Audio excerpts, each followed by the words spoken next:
I think the challenge for us in Delaware is that we have certain areas where it does make a lot of sense for us to be moving in the direction of EVs, right? And we've got the ability and the infrastructure.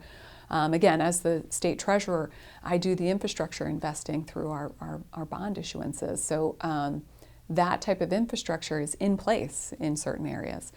But when you look at agricultural vehicles, when you look at some of, particularly folks who live in Sussex County or who have an extended commute, we don't have access to Amtrak here. We're not folks who are jumping on the train and riding to New York for our day-to-day job. Typically, I've talked to people all the time who are coming from Seaford all the way out to Lewis for their job on a daily basis, and you typically can't do that in an EV at this stage.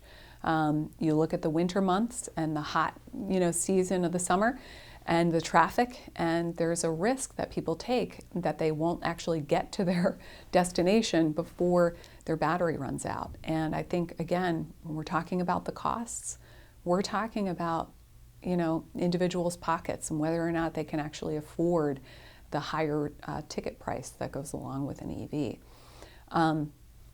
I think it was a bold step for that recommendation that just came out. So your question's very timely. But I think sometimes we need to sort of take bold steps in order to help move in the right direction. And certainly we all care about the environment. But we have to also think about how these types of things impact people.